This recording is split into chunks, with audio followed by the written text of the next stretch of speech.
season. All members of the United States Army Parachute Team, the Golden Knights.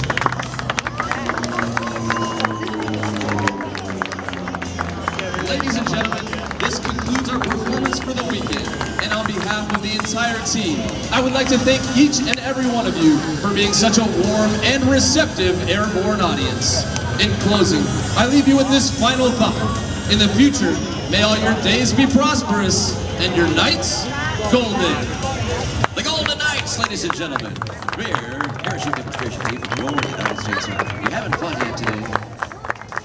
I certainly am. Glad you're here with us today. Still to come, Ken Peach, Jim Tarktomo, the class of 45, and your United States Air Force Thunderbirds. Anybody heard of the Thunderbirds before? This premier flight demonstration team with the United States Air Force is supposed to be pretty good. Cookie's never seen them. Never seen them here.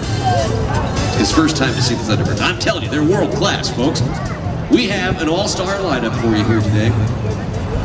And now we're going to get started again. There goes Jim Tomo, Korean War hero. He's taking off. And somewhere high above is Ken Peach. Let's watch him. See that? The smoke is coming on. Ken's